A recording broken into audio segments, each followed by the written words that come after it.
Assalamualaikum warahmatullahi wabarakatuh. Jumpa lagi dengan saya Fardila Sandi di channel Pak Guru Sandi. Di video kali ini kita akan membahas soal TWK yang berkaitan dengan pengamalan Pancasila dan juga hak dan kewajiban warga negara.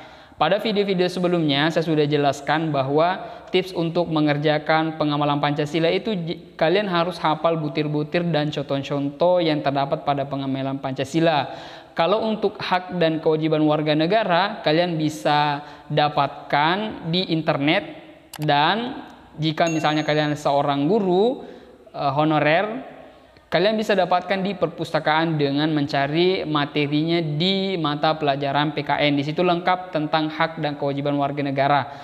Saya sih berharap untuk materi ini pasti kemungkinan besar akan muncul di tes CPNS. Kenapa? Karena ini sangat berhubungan dengan peristiwa-peristiwa yang selalu terjadi di Indonesia. Seperti misalnya kemarin kejadian tentang Habib Rizik dan juga tragedi-tragedi lain yang mengundang kontroversi besar di Indonesia. Ya kan? Itu pasti mungkin besar sekali kemungkinan akan muncul. Ya, jadi kita persiapkan diri aja. Ya, jadi dari awal kita persiapkan diri untuk menghadapi segala kemungkinan yang terjadi ke depannya. Oke? Dan kita mulai saja, ini dia soal yang pertama.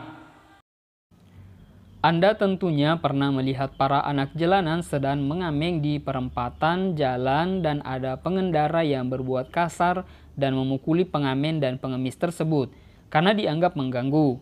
Hal ini merupakan kasus pelanggaran hak warga negara.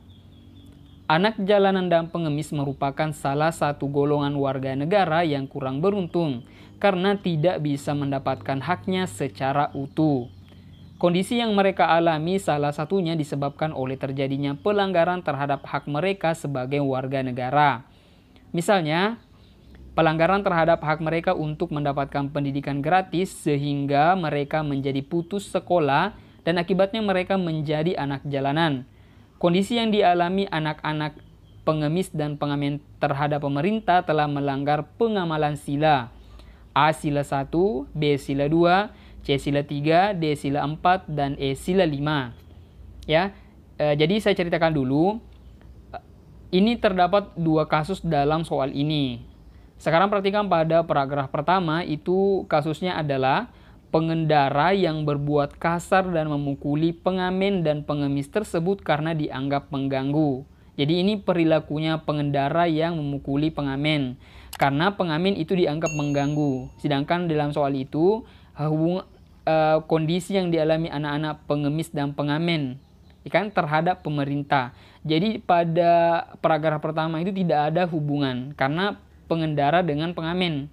Sedangkan di sini dalam soal ditanyakan adalah hubungan kondisi pengemis dan pengamen terhadap pemerintah. Jadi kasus yang kedua itu terdapat pada paragraf yang kedua, yaitu pelanggaran terhadap hak mereka untuk mendapatkan pendidikan gratis sehingga mereka menjadi putus sekolah dan akibatnya mereka menjadi anak jalanan. Ini intinya bahwa pengemis ini dan anak-anak pengemis ini tidak bisa mengambil haknya untuk bersekolah secara gratis karena ekonominya yang kurang. Ya, ini menandakan bahwa ada hak dan kewajiban di dalam soal ini, ya kan? Di mana ya? Ini lebih dekat di sila keempat dan sila kelima. Sekarang saya perlihatkan. Pada sila keempat itu ada butir yang mengatakan bahwa kedudukan, hak, dan kewajiban itu harus sama. Ya, sedangkan pada sila kelima juga dikatakan bahwa menjaga keseimbangan antara hak dan kewajiban. Jadi ini mepet sekali, dekat sekali hubungannya.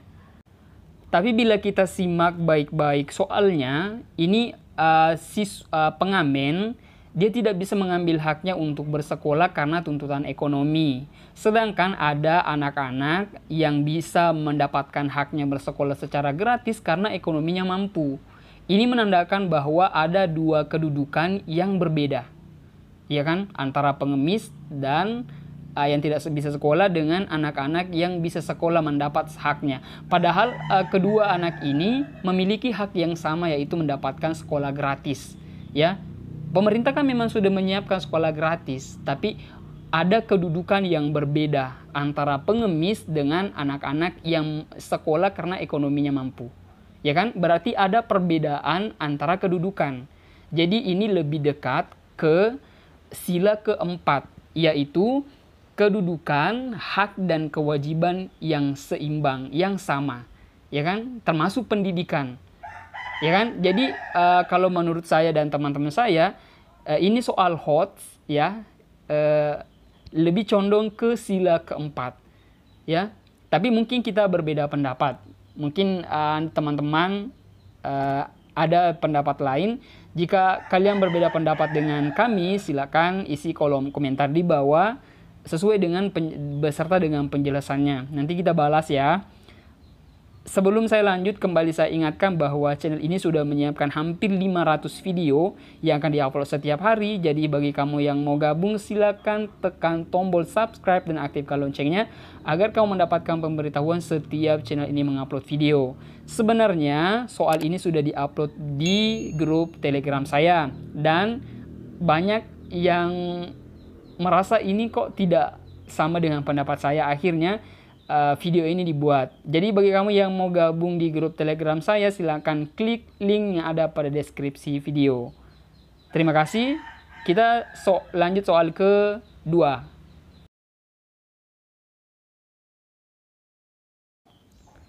Simanjuntak mengartikan perlindungan hukum sebagai segala upaya pemerintah untuk menjamin adanya kepastian hukum serta memberi perlindungan kepada warganya agar hak-haknya sebagai seorang warga negara tidak dilanggar.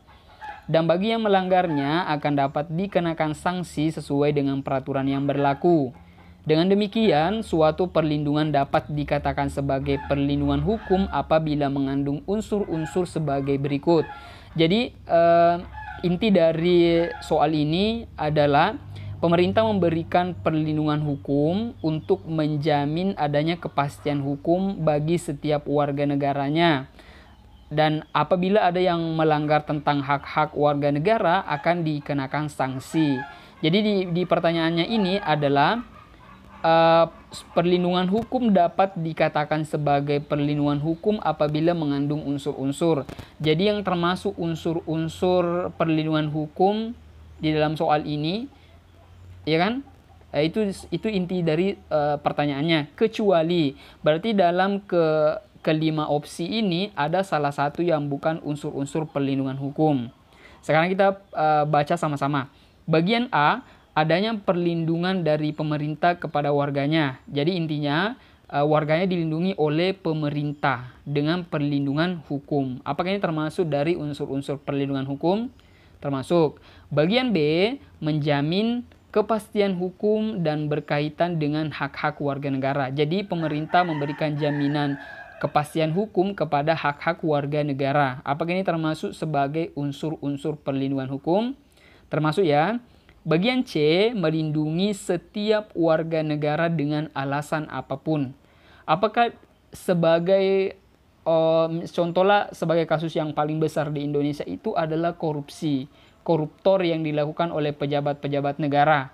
Apakah yang sudah paten, sudah jelas, sudah betul sekali kebenarannya bahwa dia merugikan negara dengan melakukan korupsi, dan mengambil uang negara, uang rakyat, apakah masih tetap diberikan perlindungan hukum? Ya, tidak kan? Berarti ini tidak termasuk sebagai unsur-unsur perlindungan hukum. Oke, kita lanjut. Bagian D, adanya sanksi hukuman bagi pihak yang melanggarnya. Jadi akan diberi sanksi bagi pihak-pihak yang melanggar hak-hak warga negara. Apakah itu termasuk sebagai unsur-unsur perlindungan hukum? Saya rasa itu termasuk ya. Sekarang bagian E berkaitan dengan hak-hak warga negara. Ya, ini termasuk.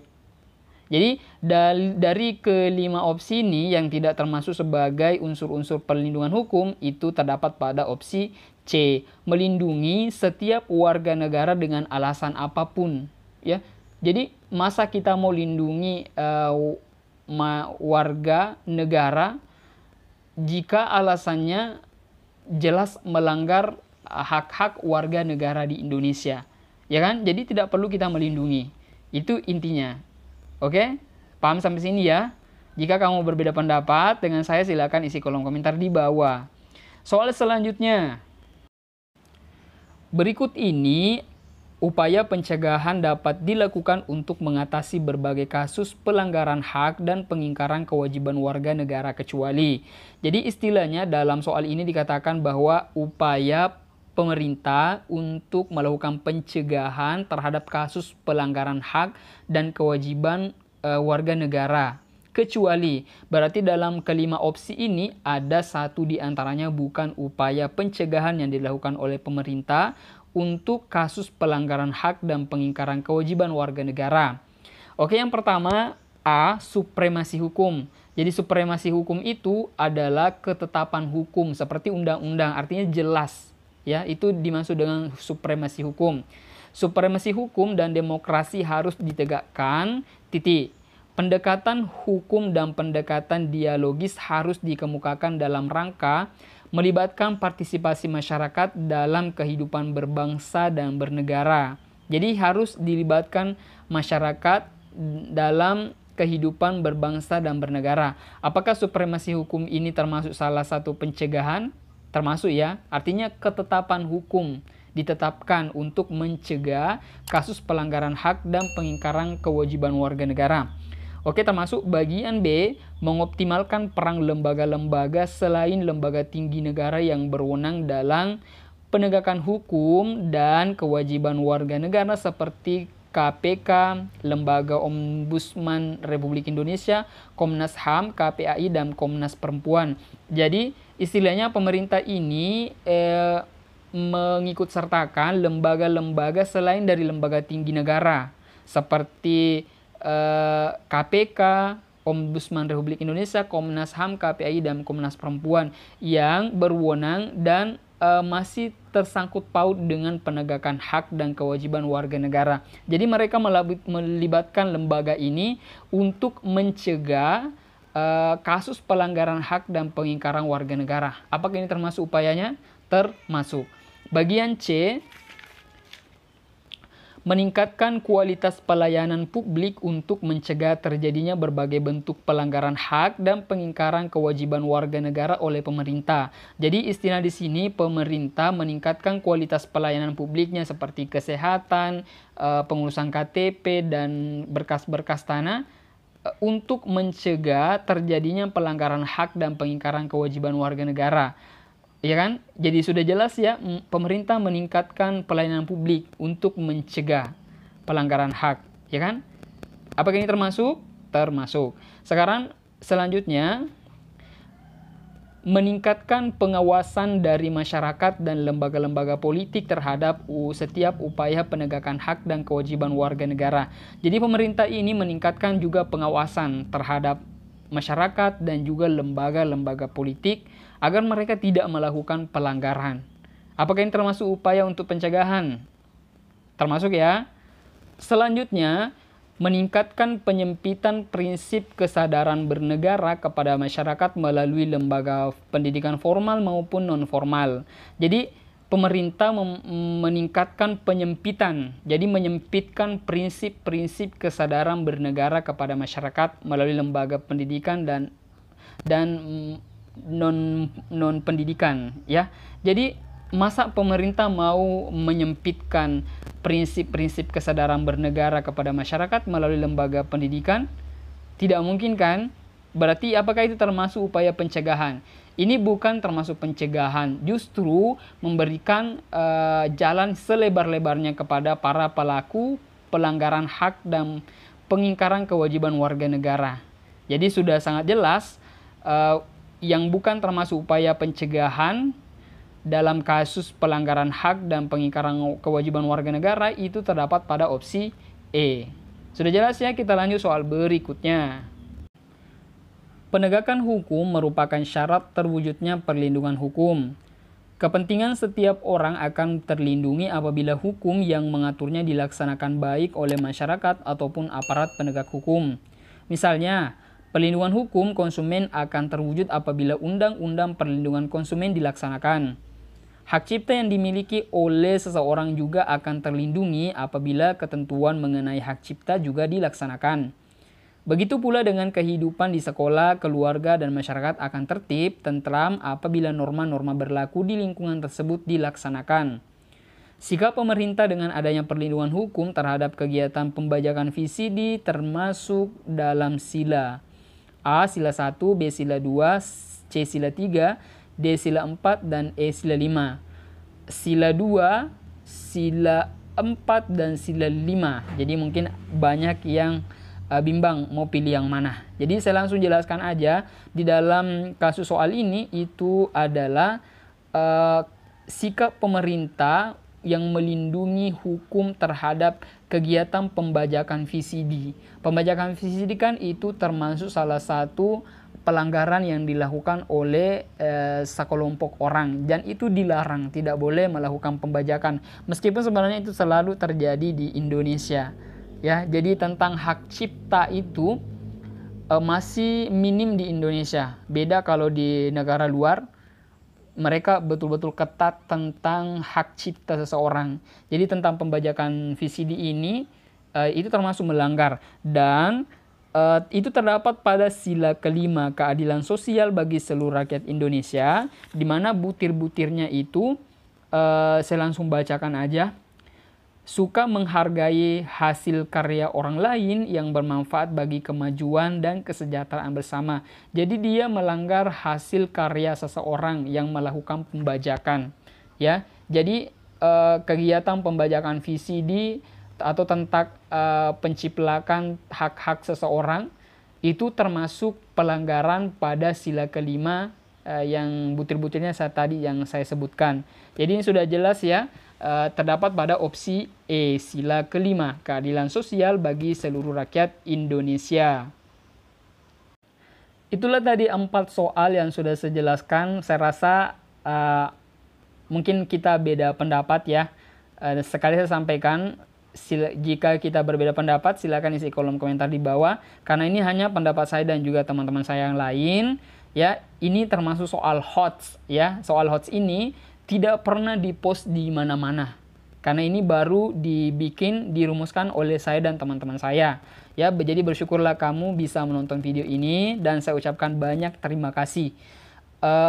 Selanjutnya, jika kamu suka dengan video ini silahkan di like, jangan lupa share informasi ini supaya banyak teman-teman juga yang belajar tentang soal-soal HOTS yang lainnya. Nantikan saya di video selanjutnya. Semoga Anda sehat selalu. Assalamualaikum warahmatullahi wabarakatuh.